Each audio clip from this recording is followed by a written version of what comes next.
So good morning, magandang araw, maayong buntag sa tanan, mga Bisaya dira. So karon in this video, I will discuss the term behavior. So unsa man ang behavior? So behavior is a reaction or response of a certain species sa certain stimuli. So once we say species, hindi lang ito tao, di ba? So there are different species, mga animals, mga butterflies, lahat-lahat. So pag mag-react sila sa certain stimuli, so yan yung behavior. So ano yung stimuli? Ang stimuli is the force of environment. So once we say environment, lahat-lahat din. Hindi lang yung nature, yung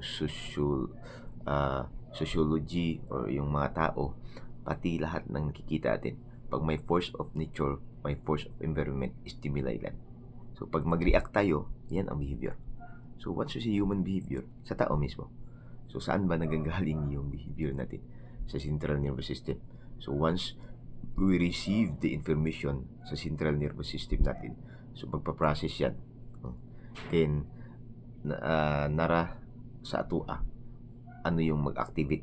Yung somatic ba? Yung aware tayo kung ano yung i-react natin, or yung sa autonomic nervous system wherein unaware tayo or unconscious tayo or hindi natin makontrol ano yung reaction natin.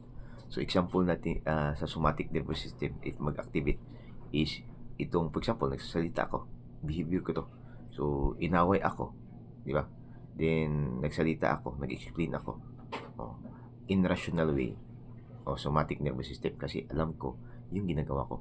Pero if ever nag-react ako, nagalit ako because of a certain stimuli, natakot ako, so unconscious man tayo niyan, tumaas yung pitik ng heart ko, then yung breathing ko is nag-slow or nag-fast.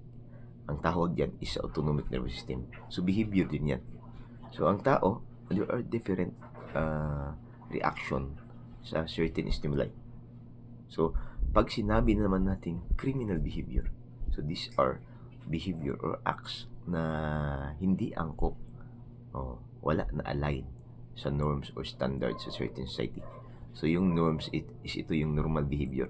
Pag hindi na align, then naka-violate siya ng crime. Yan yung criminal behavior. So kailangan natin o need nating pag-aralan ito kasi we study people, di ba? The society. Bakit niya ginawa ang krimen?